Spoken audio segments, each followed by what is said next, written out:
Xi'an Kannada ವೀಕ್ಷಕರೇ, ಇವತ್ತಿನ ಮಧ್ಯಾಹ್ನದ ನೇರ ಪ್ರಸಾರದ ನ್ಯೂಸ್ ಅಪ್ಡೇಟ್ ಬಹಳ ಬ್ರೇಕಿಂಗ್ ನ್ಯೂಸ್ ಬರ್ತಾ ಇದೆ. ಏನಂತಂದ್ರೆ ಸರ್ಕಾರದ ಮುಖ್ಯ ಕಾರ್ಯದರ್ಶಿನೇ ಇವತ್ತು ಅವರು ಒಂದು ದೊಡ್ಡ ಮಟ್ಟದ ಲಂಚವನ್ನ ಹೊಡೆದಿರ್ತಕ್ಕಂಥ ಆರೋಪವನ್ನ ಮಾಡ್ತಿದ್ರೆ. ಈ ಆರೋಪ ಮಾಡ್ತಾ ಇರ್ತಕ್ಕಂಥದ್ದು ಬೇರೆ ಯಾರು ಅಲ್ಲ, ವಿಜಲ್ ಬ್ಲೋಯರ್ ಸ್ನೇಹಮಯಿ ಕೃಷ್ಣ ಮೈಸೂರಿನವರು. ಈಗಾಗಲೇ ಮುಖ್ಯಮಂತ್ರಿಗಳನ್ನ ಏನು ಒಂದು 14 ಸೈಟ್ಗಳ ಕೆಡ್ಡಾದಲ್ಲಿ ಸಿಲುಕಿಸಿದ್ರು, ಚಕ್ರವ್ಯೂಹ ರಚಿಸಿದ್ರು. ಸೊ ಅಲ್ಲಿ ಅದರಿಂದ ಮುಖ್ಯಮಂತ್ರಿ ಪಾರಾಗಿ ಬಂದಿದ್ದೇ ಹೆಚ್ಚು. ಸೊ ಇಂತಹ ಇನ್ನೊಂದು ಚಕ್ರವ್ಯೂಹ ಈಗ ರೆಡಿಯಾಗಿದೆ. ಮುಖ್ಯ ಕಾರ್ಯದರ್ಶಿ ಈಗ ಅದರಲ್ಲಿ ಪ್ರಮುಖ ಆರೋಪ, ಅದು ಕೂಡ ಮೂಡ ಸಂಬಂಧಪಟ್ಟಿದೆ ಅನ್ನೋದು ಕೂಡ ಕಾಣಿಸ್ತಾ ಇದೆ. ಅಧಿಕಾರಿಯೊಬ್ಬರಿಗೆ ಬಡ್ತಿ ನೀಡಕ್ಕೋಸ್ಕರ ರಾಜ್ಯ ಸರ್ಕಾರದ ಮುಖ್ಯ ಕಾರ್ಯದರ್ಶಿ ಶಾಲಿನಿ ರಜನೀಶ್ 1.60 ಕೋಟಿ ಲಂಚ ಪಡೆದಿದ್ದಾರೆ ಅಂತ ಹೇಳಿ ಸ್ನೇಹಮಯಿ ಕೃಷ್ಣ ಹೇಳ್ತಾ ಇದ್ದಾರೆ. ಮತ್ತು ಇದಕ್ಕೆ ಸಂಬಂಧಪಟ್ಟ ದಾಖಲೆಗಳನ್ನು ಕೂಡ ಅವರು ಬಿಡುಗಡೆ ಮಾಡಿದ್ದಾರೆ. 9 ಕೋಟಿ ರೂಪಾಯಿ ಅಕ್ರಮ ಹಣ ವರ್ಗಾವಣೆ ಆಗಿದೆ ಮತ್ತು ಆ ಹಣ ಸಾಗಿಸಿದಂತಹ ಕಾರಿನ ಫೋಟೋವನ್ನು ಕೂಡ ಅವರು ಬಿಡುಗಡೆ ಮಾಡಿದ್ದಾರೆ. ಸೊ ನೇರವಾಗಿ ಅವ್ರ ಜೊತೆ ಮಾತನಾಡೋಣ. ನಮಸ್ಕಾರ ಸರ್. ನಮಸ್ಕಾರ ಸರ್. ಸರ್, ಬಹಳ ದೊಡ್ಡ ಗಂಭೀರವಾದ ಆರೋಪವನ್ನ ಮಾಡ್ತಾ ಇದ್ದೀರಾ. ರಾಜ್ಯದ ಪ್ರಮುಖ ಮುಖ್ಯಮಂತ್ರಿ ಅಂದ್ರೆ ಶಾಡೋ ಮುಖ್ಯಮಂತ್ರಿ ತರ ಇರ್ತಾರೆ. ಸೊ ಇವರು ಮುಖ್ಯ ಕಾರ್ಯದರ್ಶಿ ಶಾಲಿನಿ ರಜನೀಶ್ ಬಗ್ಗೆ ಆರೋಪ ಮಾಡ್ತಾ ಇದ್ದಾರೆ. ಇವರು 1.60 ಕೋಟಿ ರೂಪಾಯಿ ಲಂಚ ಪಡೆದಿದ್ದಾರೆ ಅಂತೇಳಿ. ಸೊ ಇದಕ್ಕೆ ತಾವು ಹೇಗೆ ಇದನ್ನ ಸಾಬೀತುಪಡಿಸ್ತೀರಾ? ನಾನೇ ನಾತ ಇರೋ ಸಾಕ್ಷಿಗಳನ್ನ ಇಟ್ಕೊಂಡು ತನಿಖಾ ಸಂಸ್ಥೆ ದೂರ ಅರ್ಜಿ ಕೊಟ್ಟಿದ್ದೀನಿ. ಅವ್ರು ತನಿಖೆ ಮಾಡಿದ ನಂತರ ಸಾಕ್ಷ್ಯಗಳು ಲಭ್ಯ ಆಗಿ ಆರೋಪ ಸಾಬೀತಾಗುವಂತ ಸಂಭವ ಇರುತ್ತೆ. ಇಲ್ಲಿ ಅಂದ್ರೆ ಈಗ ಶಾಲಿನಿ ರಜನಿ ಅಂತವ್ರ ಮೇಲೆ ಆರೋಪ ಮಾಡಬೇಕು ಅಂತಂದ್ರೆ ಬಹಳ ಎಚ್ಚರಿಕೆ ಇರಬೇಕು, ಮತ್ತೆ ಸ್ಪಷ್ಟವಾದ ಮಾಹಿತಿಗಳು ತಮ್ಮ ಹತ್ರ ಇರಬೇಕು.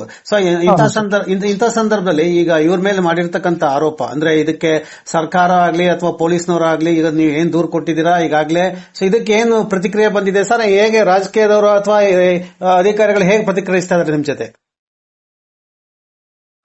ಸರ್, ನನ್ನ ಹತ್ರ ಫಸ್ಟ್ ಸಾಕ್ಷ್ಯ ಇಟ್ಕೊಂಡೆ ನಾನು ತನಿಖೆ ಹೋರಾಟ ಮಾಡ್ತಿರೋಂಥದ್ದು.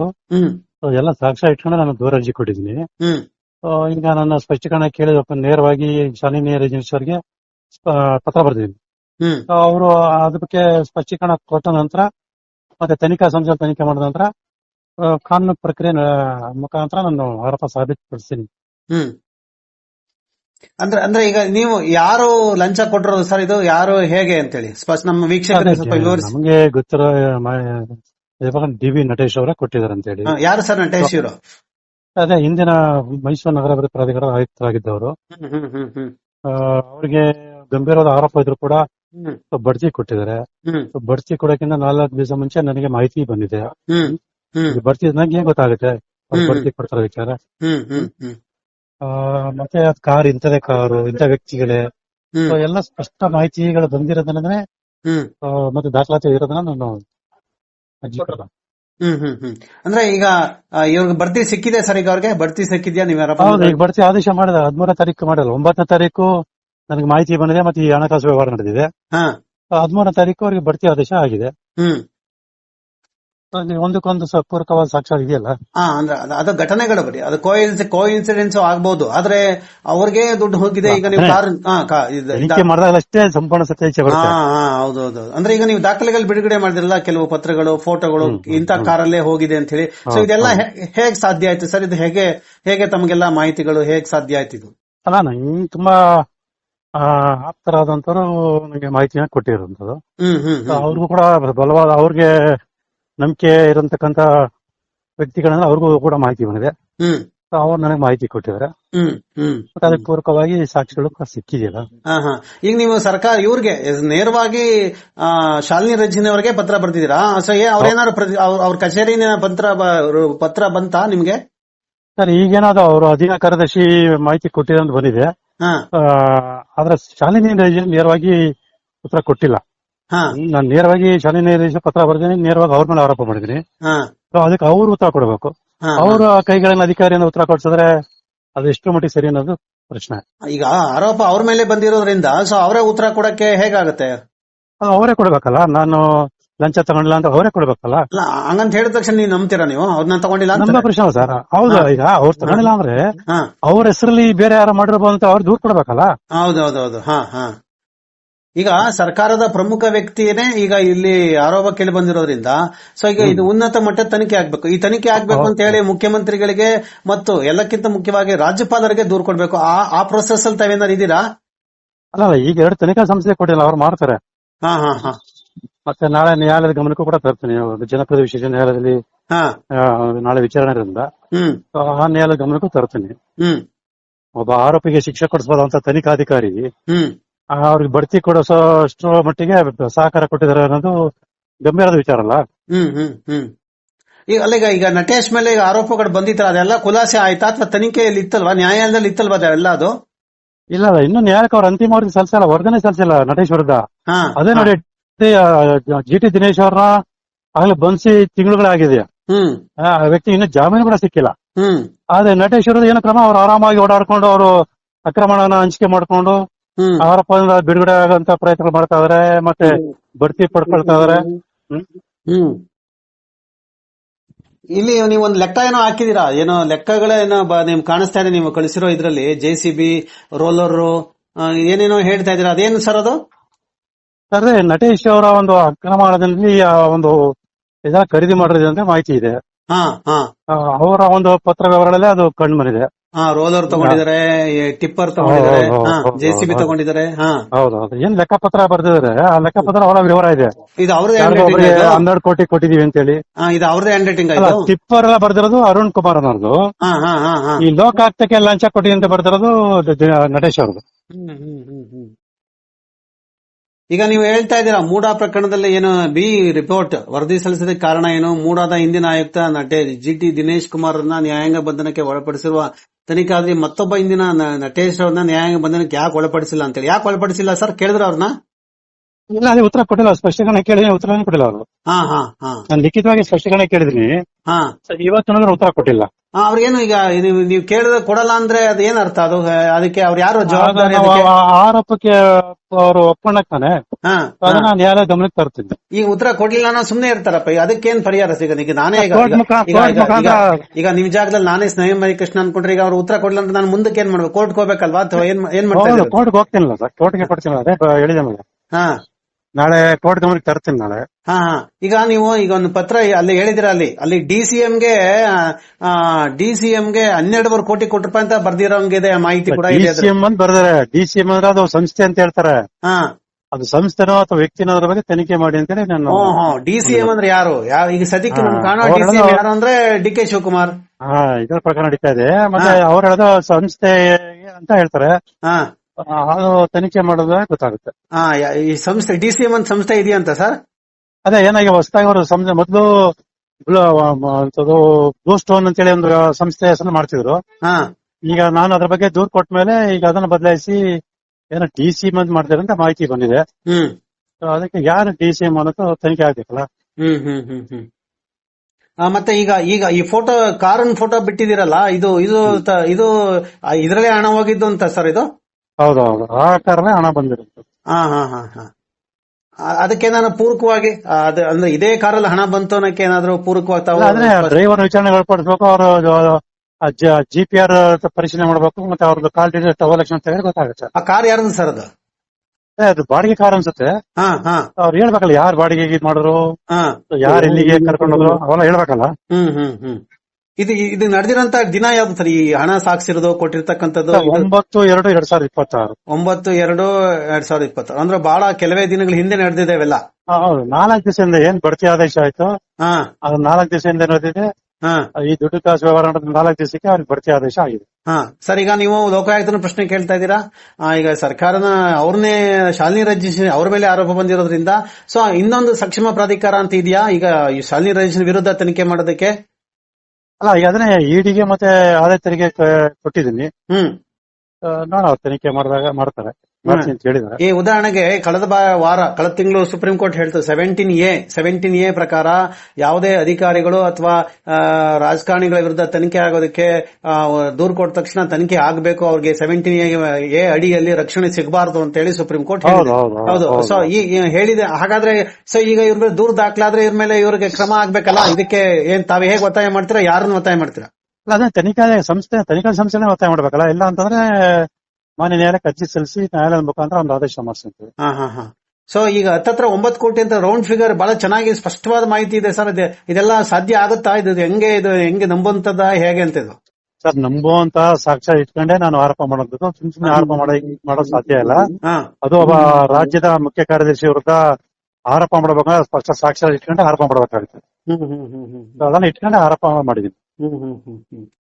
ಸೊ ಅಂತಿಮವಾಗಿ ಈ ಹೋರಾಟದಲ್ಲಿ ಅಂದ್ರೆ ಇದು ಅತಿ ದೊಡ್ಡ ಒಂದು ವಿವಿಐಪಿ ಪ್ರಕರಣ. ಇದರಲ್ಲಿ ನಿಮ್ಗೆ ಜಯ ಸಿಗುತ್ತಾ ಅಥವಾ ಇದನ್ನು ಏನು 14 ಸೈಟ್ ಅಲ್ಲಿ ತಪ್ಪಿಸ್ಕೊಂಡ್ರಲ್ಲ ಹಂಗೆ ತಪ್ಪಿಸ್ಕೊಂಡ್ಬಿಡ್ತಾರ ಅಥವಾ ಹೇಗೆ ಸರ್? ಇದು ಏನಾಯ್ತದೆ, ಏನಾಗುತ್ತೆ? 14 ಸೈಟ್ ಅಲ್ಲಿ ಕೂಡ ಈಗ ಯಾರು ತಪ್ಪಿಸ್ಕೊಂಡಿಲ್ಲ. ಕಾರಣಾತ್ಮಕ ಸ್ವಲ್ಪ ಹಿನ್ನಡೆ ಆಗಿದೆ ಅಷ್ಟೇ. ನಾನು ಮೇಲೆ ಸಾರಿಸ್ತಾ ಇದೀವಿ. ಅಲ್ಲಿಂದ ಆದೇಶ ಪಡ್ಕೊಂಡು ಅವ್ರ ಶಿಕ್ಷೆ ಕೊಡ್ಸೋ ಕೆಲಸ ಮಾಡ್ತೀವಿ. ಸೊ ಅದೇ ರೀತಿ ಇಲ್ಲೂ ಕೂಡ ಕಾನೂನು ಪ್ರಕ್ರಿಯೆಯಲ್ಲಿ ಕೆಲವು ಸಲ ಹಿನ್ನಡೆ ಆಗುತ್ತೆ. ಹಾಗಂತ ತಕ್ಷಣ ಅದು ಮುಗಿತು ಅಂತಲ್ಲ ಅರ್ಥ. ಹೇಳಿ ಯಾರಿಗಾರ. ಹಲೋ ಸರ್, ಹೇಳಿ. ಭ್ರಷ್ಟಾಚಾರ ತಡೆ ಕಾಯ್ದೆ ಕಲಂ 17 ಪ್ರಕಾರ ಡಿ.ಬಿ. ನಟೇಶ್ ವಿರುದ್ಧ ವಿಚಾರಣೆ ನಡೆಸೋದಕ್ಕೆ ಯಾವ ದಿನ ಅನುಮತಿಯನ್ನ ನೀವು ಪಡಿತೀರಾ ಅಂತ ಕೇಳ್ತಾ ಇದೀರಾ ಇವ್ರಿಗೆ? ಅಂದ್ರೆ ಈಗ ಇವ್ರ ಮೇಲೆ ಏನೋ ತನಿಖೆ ನಡೀತಾ ಅಧಿಕಾರಿ 1/10/2024 ಅನುಮತಿ ಕೇಳಿದಾರೆ. ಯಾವಾಗ ಕೊಟ್ಟಿದಾರೆ ಅಂತ ಕೇಳಿದ್ರೆ ಈಗ ಅದ್ ಮಾಹಿತಿ ಸಿಕ್ಕಿದೆ ನವೆಂಬರ್ ಕೊಟ್ಟಿದಾರೆ ಅಂತ ಹೇಳಿ. 2024 ನವೆಂಬರ್ ಅನುಮತಿ ಕೊಟ್ಮೇಲೆ ಇವತ್ತಿನವ್ರಿಗೆ ಯಾಕೆ ಅವ್ರ ಮೇಲೆ ಕ್ರಮ ತಗೊಂಡಿಲ್ಲ? ಅದೇ ಜಿ.ಟಿ. ದಿನೇಶ್ ಕುಮಾರ್ನ ಆಗ್ಲೇ ನ್ಯಾಯಕ್ಕೆ ಬಂದ ಕೊಡಿಸಿ ಹಲವಾರು ತಿಂಗಳಾಗಾಯ್ತು. ಅಂದ್ರೆ ದಿನೇಶ್ ಬಹಳ ಪವರ್ಫುಲ್ ಇದಾರೆ ಅಂತಲಾ? ಅಲ್ಲ, ನಟೇಶ್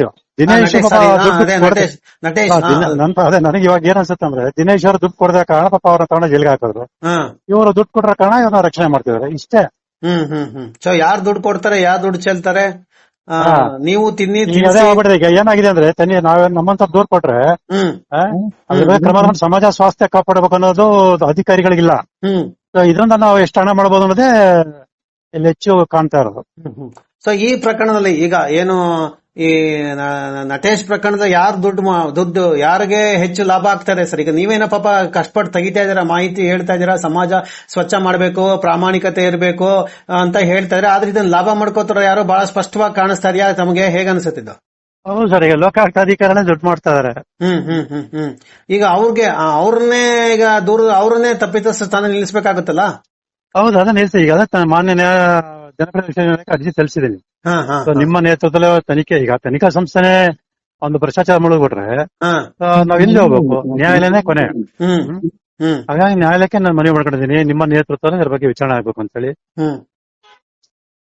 ಸೊ ನಟೇಶ್ ವಿರುದ್ಧನೂ ತನಿಖೆ ಆಗ್ಬೇಕು. ಮತ್ತು ಈಗ ಏನು ಅವ್ರ ಹತ್ರ ದುಡ್ಡಿಸ್ಕೊಂಡು ಅವ್ರಿಗೆ ಬಡ್ತಿ ನೋಡಿ, ಹಿಂಗೆ ಕಳ್ಳತನ ಮಾಡಿದ್ರೆ, ಮೂಡಾ ಸೈಟ್ ಅಲ್ಲಿ ಅವ್ಯವಹಾರ ಮಾಡಿದ್ರೆ ಅವ್ರಿಗೆ ಬಡ್ತಿ ಸಿಗುತ್ತೆ. ಏನ್ ಪ್ರಜಾಪ್ರಭುತ್ವ, ಏನ್ ಇದು ನಮ್ ದೇಶ ಉಳಿಯುತ್ತಾ? ಏನ್ ಮುಗಿಸ್ತಾರ ಸರ್ ಇವರು ನಮ್ ದೇಶನ, ಅಥವಾ ಉಳಿಸ ದೇಶ? ಸರ್, ಇಲ್ಲಿ ಜನ ಈಗಲೂ ಕೂಡ ಜಾಗೃತರಾಗಿಲ್ಲ ಅಂದ್ರೆ ಬರೀ ಸ್ನೇಹ ಇರೋದು ಈ ದೇಶ, ಇನ್ಯಾರಿಗೂ ಬೇಕಾಗಿಲ್ವಾ? ಅದೇ ಸರ್, ಜನ ಹೇಳ್ಬೇಕು ಅದನ್ನ. ಅಲ್ಲ, ನೀವು ಬಿಜೆಪಿ ಪರ ಇದ್ದೀರಾ, ನಿಮ್ಗೆ ಬಿಜೆಪಿ ಫೀಡ್ ಮಾಡ್ತಾ ಇದೆ, ನಿಮ್ಗೆಲ್ಲ ಬಿಜೆಪಿ ದುಡ್ಡು ಕೊಡುತ್ತೆ ಅಂತ ಹೇಳಿ ನಿಮ್ಮನ್ನ ಸುಲಭವಾಗಿ ನಿಮ್ ಬಾಯಿ ಮುಚ್ಚಿಸ್ಬಿಡ್ತಾರೆ, ಅಥವಾ ನಿಮ್ಮನ್ನ ಡಿಫೇಮ್ ಮಾಡ್ತಾರೆ. ಸರ್, ಜನರು ಅದನ್ನೇ ಸರ್, ಜನರ ಮನಸ್ಥಿತಿ ಅದೇ ಅರ್ಥ ಆಗ್ತಿಲ್ಲ. ನೀವ್ ಯಾವ್ದ್ರ ಬಗ್ಗೆ ಯೋಚನೆ ಅದ್ರ ಬಗ್ಗೆ ಯೋಚನೆ ಮಾಡಲ್ಲ, ಬೇಡದ್ರ ಬಗ್ಗೆ ಯೋಚನೆ ಮಾಡ್ತೀರಾ. ಅದೇ ಸಮಸ್ಯೆ ನಮ್ ದೇಶದಲ್ಲಿ. ನಾನು ಇತ್ತೀಚೆಗೆ ಮೂಡಾ ಕಚೇರಿಯಲ್ಲಿ ತಾಮನ್ ಭೇಟಿ ಮಾಡಿದ್ದು. ಆಗ ಅಲ್ಲಿ ಮೂಡಾ ಅಧಿಕಾರಿ ಹೇಳ್ತಾ ಇದ್ರು, ಈ ಅಧಿಕಾರಿಗಳು ಮತ್ತು ರಾಜಕಾರಣಿಗಳು ಸುಮಾರು 1 ತಲೆಮಾರು 2 ತಲೆಮಾರು ಅಲ್ಲ, 30 ತಲೆಮಾರಿಗೆ ಆಗಷ್ಟು ಸೈಟ್ ಗಳನ್ನ ಮಾಡಿಟ್ಕೊಂಡವ್ರೆ ಅಂತ ಹೇಳಿ. ಸೊ ಇದು ಆ ಸೈಟ್ ಮಾಡಿಟ್ಕೊಂಡಿರ್ತಕ್ಕಂಥದ್ದು ಈ ರೀತಿ ಲಂಚ ತಗೊಂಡು ಪ್ರಮೋಷನ್ ಕೊಡ್ತಕ್ಕಂಥದ್ದು, ಎರಡಕ್ಕೂ ಏನ್ ವ್ಯತ್ಯಾಸ ಇಲ್ಲ? ಏನಿಲ್ಲ ಸರ್. ಇಲ್ಲಿ ಜನ ದುಡ್ದು ಹಲವಾರು ರೀತಿಯಲ್ಲಿ ತೆರಿಗೆಗಳು ಕಟ್ತಾ ಇದಾರೆ.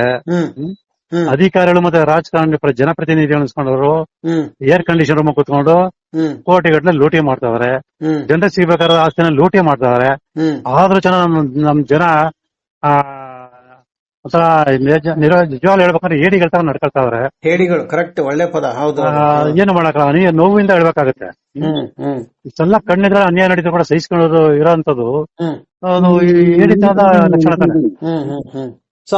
ಸಿಗ್ಬೇಕಾದ ಸೈಟ್ಗಳನ್ನ ಇವರು ನುಂಗಾಕಿದಾರೆ. ಮುಂದೆ ಕೇಳ್ಬೇಕನ್ನೋ ಇದೇ ಇಲ್ವಲ್ಲ ಸರ್ ಜನಕ್ಕೆ. ಈಗ 1000 ನಿವೇಶನ ವಾಪಸ್ ಬರ್ತದೆ. ನನ್ನ ಹೋರಾಟದಿಂದ 1000 ನಿವೇಶನ ಮೂಡಾಗ ವಾಪಸ್ ಬರ್ತಿದೆ. ಎಷ್ಟು ಮೌಲ್ಯ? HME ಸಾವಿರಾರು ಕೊಟ್ಟಿದ್ದು, ಸಾವಿರಾರು ಅದು ಯಾರಿಗೆ ಹೋಗುತ್ತೆ? ಸಾವಿರಾರು ಜನಕ್ಕೆ ಹೋಗುತ್ತೆ. ನಿಮಗ್ ಕೊಡ್ತಾರಾ? ನಿಮ್ಗೆ ಸಾರ್ವಜನಿಕ ಹೋಗುತ್ತೆ, ಸಾವಿರ ಜನಕ್ಕೆ. ಸಾವಿರ ಜನ ಲಾಭ ಪಡ್ಕೊಳಕ್ ಅವಾಗ ಮಾತ್ರ ನಾಮೊಂದು ತಾಮೊಂದು ಬರ್ತಾರೆ. ಈ ಹೋರಾಟಕ್ಕೆ ಬೆಂಬಲ ಕೂಡ ಯಾರು ಕೊಡಲ್ಲ. ಬೇಕಾದ್ರೆ ಹೇಳಿ, ಮೂಡಾದವ್ರು ಏನು 50 ನಿವೇಶನ ವಾಪಸ್ ಪಡ್ಕೊಳ್ತಾ ಇದೀವಿ, ಆ ನಿವೇಶನ ನಾವು ಕೊಡ್ತೀವಿ, ಅರ್ಜಿ ಸಲ್ಲಿಸಿ ಅಂದ್ರೆ ಬೇಕಾರೆ ನಾಳೆ ಬೆಳಗ್ಗೆ 1000 ಜನ 20,000 ಜನ ಬೇಕಾದ್ರೆ ನಿಂತ್ಕೋತಾರೆ. ಆದ್ರೆ ಹೋರಾಟಕ್ಕೆ ಯಾರು ಬರಲ್ಲ, ಬನ್ನಿ ಅಂದ್ರೆ ಬರಲ್ಲ. ನಿಮ್ಗೆ ಹೋಗ್ಲಿ, ನಿಮ್ಗೆ ಯಾರು ಜನರಲ್ ಆಗಿದ ಪ್ರಶ್ನೆ, ಯಾಕಂದ್ರೆ ಜನಮಾನಸಲ್ಲಿರೋ ಪ್ರಶ್ನೆ, ಮಧ್ಯ ಸ್ನೇಹಮಯ ಕೃಷ್ಣ ಇಷ್ಟೊಂದು ಹೋರಾಟ ಮಾಡ್ತಾರೆ, ಸುಮ್ನೆ ಅವ್ರಿಗೇನ್ ಜೀವನ ಇಲ್ವಾ? ಅವ್ರು ಯಾಕೆ ಹಿಂಗ್ ಹೋರಾಟ ಮಾಡ್ತಾರೆ? ಅವ್ರಿಗೆಲ್ಲ ಯಾರೋ ಏನೋ ಕೊಡ್ತಾವ್ರೆ, ಏನೋ ಮಾಡ್ತಾವ್ರೆ, ಅದಕ್ಕೆ ಇವೆಲ್ಲ ಮಾಡ್ತಾರೆ ಅಂತ ಹೇಳ್ತಾರೆ. ನಾನ್ ಜೀವನ ಯಾವ ರೀತಿ ಮಾಡ್ತೇನೆ ಅಂದ್ರೆ ಬಂದ್ ಖುದ್ದ ನೋಡಿ ಕೇಳಿ. ಮದುವೆಗೆ 25 ವರ್ಷ, ಹೆಂಡತಿ ಮಕ್ಕಳು ಇವತ್ತರೆಗೂ ಕೂಡ ಯಾರೇ ಊರ್ಗೂ ಪ್ರವಾಸ ಕರ್ಕೊಂಡೋಗಿಲ್ಲ, ಮತ್ತೊಂದು ಎಲ್ಲೂ ಕರ್ಕೊಂಡೋಗಿಲ್ಲ. ಬೆಳಗ್ಗೆ ಸಂಜೆವರೆಗೂ ಎಷ್ಟು ಪಟ್ಟಿ ಕಷ್ಟಪಟ್ಟು ನಮಗ್ ಗೊತ್ತಿದೆ. ಬಂಗ್ಲೆಗೆ ಕಟ್ಟಿದ್ದೀರಾ ಸರ್? ಬಂಗ್ಲೆ ಅಲ್ಲ, ಬಂದ್ ಅದನ್ನೇ ಹೇಳ್ತೀವಲ್ಲ, ಅವ್ರು ಬಂದ್ ನೋಡ್ಲಿ, ಯಾರು ಆರೋಪ ಮಾಡ್ತಾರೆ ಅವರೇ ಬಂದ್ ತೋರ್ಸ್ಬೇಕಲ್ಲ. ನಾನು ಏನ್ ಮಾಡ್ತೀನಿ, ಹೇಗೆ ಜೀವನ ಮಾಡ್ತೀನಿ. ಫಾರ್ಮ್ ಹೌಸ್ ಗಳು ಬೇಕ್ 100 ಎಕರೆ. ಈಗ ಕೆಲವರು 4 ಜನ ಗನ್ಮ್ಯಾನ್ ಇಟ್ಕೊಂಡು ಓಡಾಡ್ತಾರಲ್ಲ, ಆ ತರ ಗನ್ಮ್ಯಾನ್ ಇಟ್ಕೊಂಡು ಓಡಾಡ್ತಿದನ? ಹೌದಾ? ಯಾರು ಸರ್ ಇಲ್ಲಿ? ಏನ್ ರಾಜಕಾರಣಿನ ಅಥವಾ ಯಾರು? ಇವರ ರಾಜಕಾರಣಿಗಳು. ರಾಜಕಾರಣಿಗಳು ಗನ್ಮನ್ ಇಟ್ಕೊಂಡು ಓಡಾಡ್ತಾರೆ, ಮತ್ತೆ ಕೆಲವರು ಹೋರಾಟಗಾರರು ಕೂಡ ಗನ್ಮನ್ ಇಟ್ಕೊಂಡು ಓಡಾಡ್ತಾರೆ. ನಾನೇನಾದ್ರು 4 ಜನ ಗನ್ಮನ್ ಇಟ್ಕೊಂಡು ಮತ್ತೊಂದು ಇಟ್ಕೊಂಡು ಏನೋ ಹೋರಾಟ ಮಾಡ್ತಿದ್ದೀನ. ಸೊ ಅಂತಿಮವಾಗಿ ಶಾಲಿನಿ ರಜನೀಶ್ ಅವರ ಒಂದು ಇದಕ್ಕೆ ಬಂದು ನಿಂತಿದೆ. ಸೊ ಅವ್ರ ಬಗ್ಗೆ ಬಹಳ ನಾವು ಸ್ಟೋರಿ ಮಾಡಿದ್ದು. ಇವತ್ತು ಅಂತಿಮವಾಗಿ ಬಹಳ ದೊಡ್ಡ ಪ್ರಕರಣ ಬಂದಿದೆ. ಸೊ ಈ ಹೋರಾಟ ನಿಮ್ಗೆ ಗೆಲುವು ಸಿಕ್ಲಿ, ಭ್ರಷ್ಟರಿಗೆ ಶಿಕ್ಷೆ ಆಗ್ಲಿ. ನಿಜವಾಗ್ಲೂ ಅವ್ರು ತಪ್ಪು ಮಾಡಿಲ್ಲ ಅಂದ್ರೆ ಅವರು ನೇರವಾಗಿ ಅವರು ಹೇಳಿಕೆ ಕೊಡ್ಬೋದಾಗಿತ್ತು, ಏನು ಹೇಳಿಕೆ ಕೊಟ್ಟಿಲ್ಲ. ಸೊ ಅವ್ರ ಹೇಳಿಕೆ ಕೊಡ್ಲಿ, ನಿಮ್ ಹೋರಾಟಕ್ಕೆ ಗೆಲುವು ಸಿಗ್ಲಿ. ದೂರ ಕೊಡಬಹುದಾಗಿತ್ತು. ಆಗ ಈ ತರ ಬಂದಿದ್ದಾರೆ, ಇದ್ರ ಬಗ್ಗೆ ತನಿಖೆ ಮಾಡಿ, ಸ್ನೇಹ ಏನ್ ಸಾಕ್ಷಿ ಕೊಟ್ಟಾರ ಅದಕ್ಕೆ ತನಿಖೆ ಮಾಡಿ ಅಂತ ಒಂದು ಪತ್ರ ಬರೀಬೋದಾಯ್ತಲ್ಲ ಸರ್. ಅದು ನಿಮ್ಮನ್ನ ಕೇಳಬಹುದಾಗಿತ್ತು, ನಿಮ್ಮನ್ನೇ ಕೇಳಬಹುದಾಯ್ತಾ ಹೇಗೆ ಅಂತ? ಅಲ್ಲ, ನನ್ನನ್ ಕೇಳೋದ್ ಬೇಡ, ತನಿಖಾ ಸಂಸ್ಥೆಗೆ ದೂರ ಕೊಟ್ಟರೆ ಆಗ್ತದಲ್ಲ. ಕಾರ್ ನಂಬರ್ KA41C 6723 ಬಹಳ ಸ್ಪಷ್ಟವಾಗಿದೆ ಎಲ್ಲಾ ಡೀಟೇಲ್ಸ್ ಗಳು. ಸೊ ಇದೇನು ಬೆರಳ ತುದಿಯಲ್ಲಿ ಸಿಕ್ಬಿಡುತ್ತೆ, ಈ ಕಾರ್ ಯಾರ್ದು, ಯಾವಾಗಿತ್ತು, ಎಲ್ಲಿತ್ತು, ಲೊಕೇಶನ್ ಏನು, GPS ಎಲ್ಲ ಸಿಕ್ಬಿಡುತ್ತೆ. ಹೌದು. ಹಾ ಎಸ್ ಸರ್. ಸೊ ಇದು ಸಮಗ್ರ ತನಿಖೆ ಆಗ್ಲಿ, ನಿಮ್ ಹೋರಾಟಕ್ಕೆ ಜಯ ಸಿಗ್ಲಿ ಅಂತ ಹೇಳಿ ಮಾತುಕತೆ ಮುಗಿಸೋಣ ಸರ್. ಭ್ರಷ್ಟಕ್ಕೆ ಶಿಕ್ಷೆ ಆಗ್ಲಿ ಅಂತ ಹೇಳಿ, ಗಾಂಧಿಯ ಗ್ರಾಮ ರಾಜ್ಯ ಬರ್ಲಿ ಅಂತ ಹೇಳಿ ಅಶಿಸ್ತ ಮಾತು ಮುಗಿಸ್ತೀನಿ ಸರ್. ನಮಸ್ಕಾರ ಸರ್. ನಮಸ್ಕಾರ.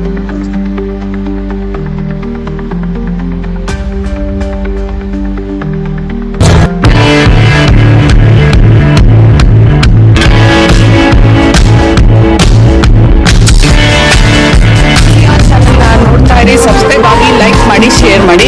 ಮುಕ್ತ ಪತ್ರಿಕೋದ್ಯಮ